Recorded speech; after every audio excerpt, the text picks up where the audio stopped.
Hi, this is Chatterboxing. I'm Sean, and this is the second part of my breakdown for the Kell Brook Errol Spence fight next Saturday night.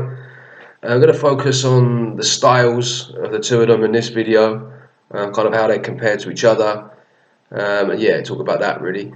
So yeah, I'm a big fan of both of their styles. I very much like watching both of them fight. I'll start off with Errol Spence. Brief little rundown of his style as I see it. Um, he's very aggressive. He's not recklessly aggressive. He's quite measured in his approach. He's not someone who steams into you or tries to walk you down from the first bell. He'll try to edge his way into it, and he'll start off try and work out the distance, the range. Have a little look at what's coming back at him, and then bit by bit he'll start to break his opponent down. Once he starts to feel confident, then he'll really start amping up the pressure and put it on you. He's got a good jab. He mixes it up well to the head and body. He kind of, if he sees the opening, he'll just hit you with it to the head or the body. So it's quite difficult, really, to predict where it's going to, because he just tends to. I mean, he can use it as an attacking weapon, but he also uses it as a kind of almost like to walk you onto it as you're coming into him. He'll just sit and he sees that opening, boom, and if you just fire it out. He's got quick feet, so he can move in and out of range with it quite nicely. He has good in and out movement, and with the long reach that he's got, you combine all these things together, and it's quite an effective jab. So he'll be there, and he can just take a little step back if he needs to, or a little quick step in, and he can just fire it out. As I said, like mix it up, head, body. Difficult really to catch the rhythm because he doesn't really have a rhythm as such. He's just a fighter who very quickly reacts to the openings that he sees, and he will exploit them. If I had to criticise it, he does tend to will just keep his head in the same position when he throws it. He'll throw the jab and then he won't really move his head. He'll just keep it there where it was. So I think that could be a problem for him against someone like Kell Brook, someone who's as accurate, and someone with the timing that he has, and someone who's got such good straight punches. But nevertheless, it is still a good weapon for him. And when you put all the things together, it's very, very effective. Um, we all know he's a very good body puncher. What I like about him is that he kind of overwhelms you with his attack because he just hit you everywhere. Do you know what I mean? He'll there and he just places his punches very well.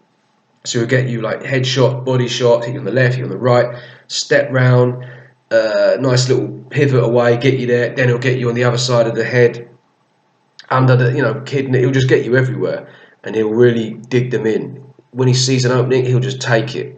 So he's a very what's the way he kind of responds very well, reactive, I suppose you could say, to the gaps that present themselves.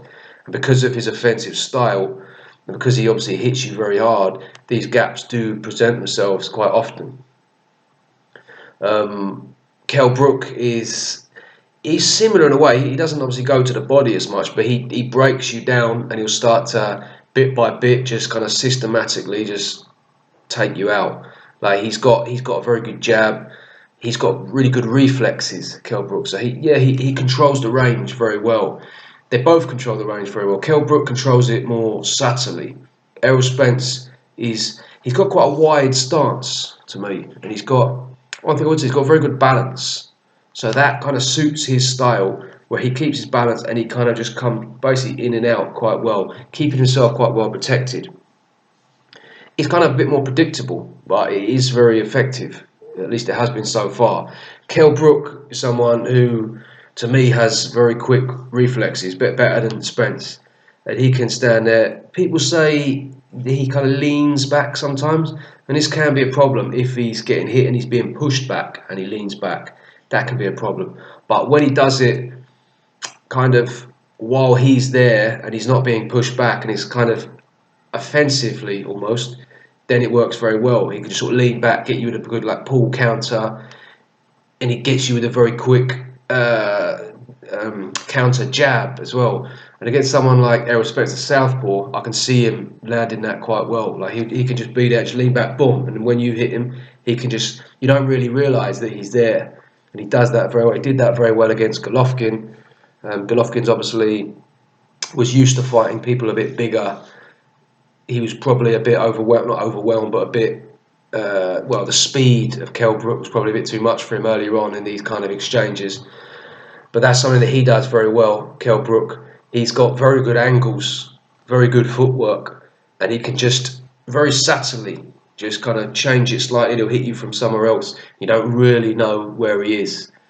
And I think against southpaws, people are talking about this, like him being very good against southpaw. He is very effective with that. It's true that we haven't seen him fight against a southpaw who we would say is as good as Errol Spence, but still, in terms of the angles, in terms of the style that he can employ, he is very good at doing that.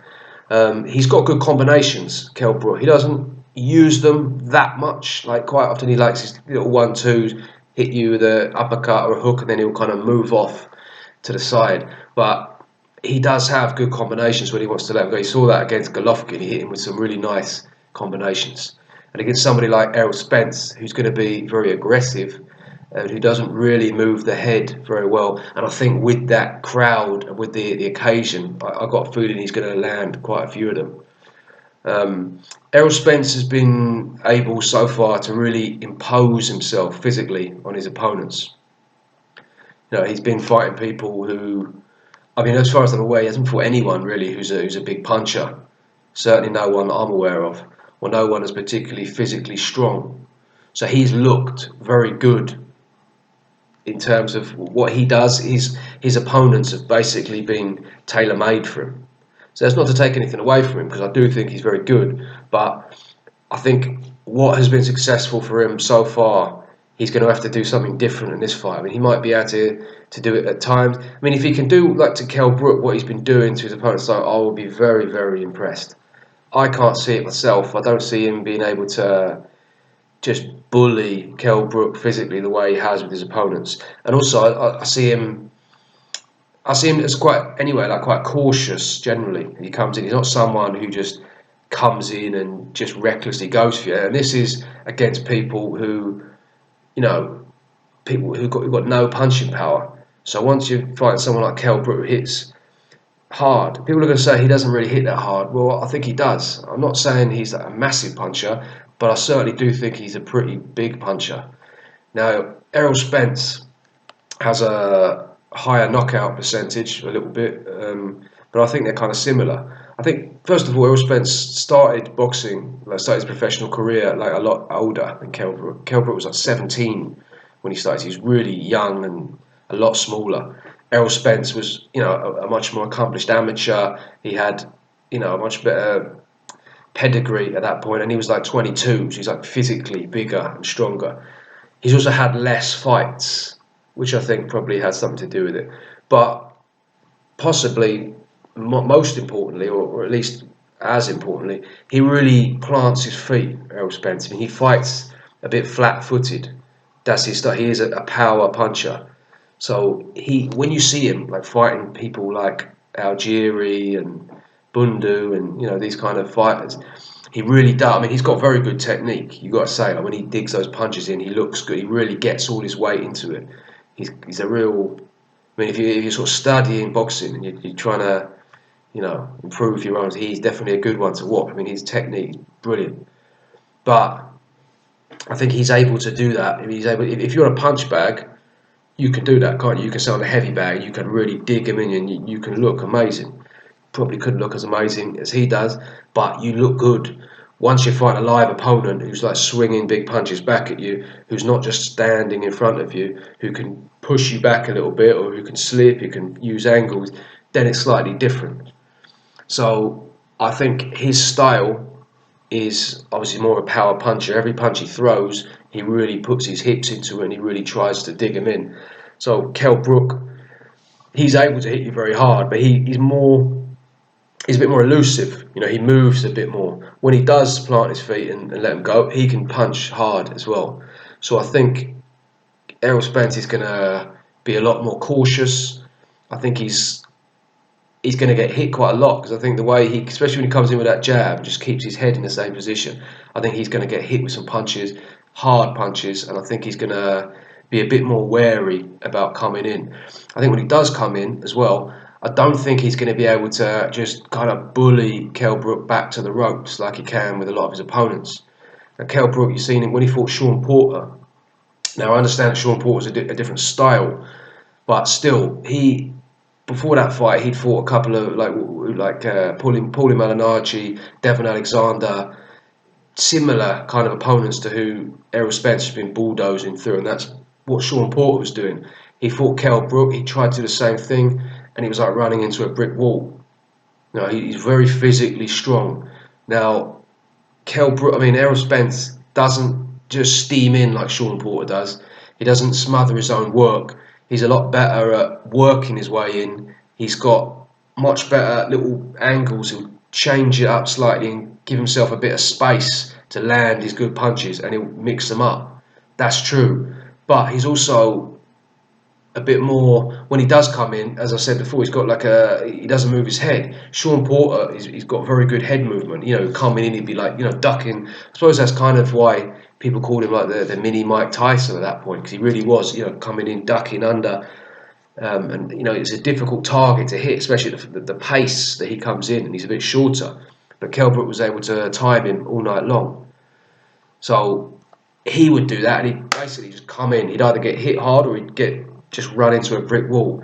So I don't think Errol Spence is going to come rushing in like that, but I don't think he's going to be able to just push him back like he did with Algieri and Bunda, just get them onto the rope, push his shoulder in, and really just start bullying them back, keep them there, and just start digging those combinations in. I don't see it. I haven't seen Kell Brook in that position really before. Sean Porter couldn't push him back, occasionally at times here and there. Even Golovkin got him to the ropes a couple of times, but he managed to dodge a couple, push him back. He's got good footwork as well, so he'd get himself out of that position. He wasn't able to pin him there, and I don't think that Errol Spence is going to be able to. He may have a bit of success in it. I mean, as I say, if he can, then fair play to him. But I don't see him being able to push him back like that. I think he's going to have to show us a lot more of an outside game. He does have good long reach, Errol Spence, and he's shown that he can box well from range. So I think he's going to be forced to do that a bit more. On the inside, you'd have to say that Errol Spence looks better. He looks more comfortable. He likes fighting in close, and he can keep himself quite well protected as he does. He sort of protects himself with his shoulder. He makes, for such a big guy, he manages to make himself quite a small target there, and then he'll basically get his big shots in himself. Again, though, he's been doing that with people who are smaller, weaker, and with no real power. So it's going to be interesting to see if he can use that style that well on the inside. Kell Brook, he's shown moments of being able to fight on the inside. He's shown us that he's got very good uppercuts, he's got fast hands, very good reflexes, and he's clever. And he's been around a long time. And in the Ingle gym, they're used to doing a lot of body sparring. This is one thing that people aren't really talking about. So he's kind of quite used to protecting his body in terms of the angles that he can put his body at, how he can lean away, how he can position himself. So I don't think he's going to be as vulnerable on the inside to these body shots as a lot of people think. I would give Spence the edge if it gets there, based on what I've seen, but I certainly don't think if he gets there, it's game over. He's just got him. Not at all. Kell Brook, we know, is very tough. We know he can take a punch. He took some big punches from Golovkin. Yeah, he got stopped. Don't get too carried away about that. But he never went down. He took some big punches from Golovkin. In Golovkin's last fight, he fought Danny Jacobs. Now, Danny Jacobs is massive. He's a power puncher. Come in with a big knockout streak before that fight, and he was basically, what it looked like to me, forced onto the back foot from Golovkin. He couldn't really take the punches of Golovkin and the size that he is and the punches he was coming back with. So Kell Brook, kind of foolishly, I suppose you could say, went toe-to-toe with him a bit too much at times. But, this is the type of opponent that he was taking punches from. He was just basically steamrolling through everyone at middleweight. It's possible, I suppose, that may have had something to do with the fact that he was weighing 160 pounds and not 147. Maybe his punch resistance won't be quite as good. We'll see. But I think it's fair to say that Kell Brook has, ticked that box in terms of having a good chin. He also reacts very well. He recovers really quickly. In the first round of that fight, he got hurt, and then literally, I thought he was out. I mean, he sort of stumbled, got hit with a big left hook, and then literally about 15 seconds later, he was like taking it to Golovkin, like landing combinations on him. That's how quickly he recovered from Gennady Golovkin in the first round. So, do you know what I mean? That tells you something. Senchenko, I think, I'm not sure what round it was, but the round Kell Brook knocked him out in, he hurt him, and he kind of went a little bit, and then again, 15 seconds later, he's knocking the bloke out. So his powers of recovery are very, very quick. Errol Spence, to me, I've seen him get hit a couple of times, and I wouldn't say panics, but he doesn't react that well, like when he gets hit. And he hasn't been hit by anyone like Kell Brook. I've seen him, he's almost kind of like flinching away and just, I don't know. I think Kell Brook, he's proven that he can take a punch. He's proven that he's got heart and he can come through a tough moment. Errol Spence is going to have to prove this stuff, but he's going to have to do it in a very, very difficult environment. And it's quite a lot of stuff to just suddenly take on at the same time. So yeah, it's going to be interesting. I'm not saying Errol Spence looks chinny or anything like that. I've no reason to think that, but he doesn't look like he reacts that well to getting hit from what I've seen. So yeah, I think when Kell Brook hits him, it's going to be interesting. That's going to be a telling factor. In terms of to the body, can he hurt Kell Brook? Of course, nobody likes getting hit to the body. That's the real danger moment, I suppose, for Kell when he starts taking big body shots, especially with cutting the weight. But I don't know. From what I've seen, I think that Errol Spence, as good as he's looked, he's going to need to show us something different in this fight, because I can't see that sort of style working against Kell Brook. I think Kell Brook's far more skillful than anyone he's fought. He's much more physically strong, punches a lot harder, can take a punch, and most importantly, he's got much more of a will to win than any of his opponents he's ever fought. So yeah, I mean, I see it as a very good clash of styles. If Errol Spence is able to do what he's done so far against Kell Brook, then there's no hope for anyone else that I can see in the welterweight division. But yeah, I see that's pretty much how I see it. I'm going to make my prediction video in the next couple of days, but that's more or less how I see the styles gelling together. Let me know what you lot think watching this video. Thank you very much for watching.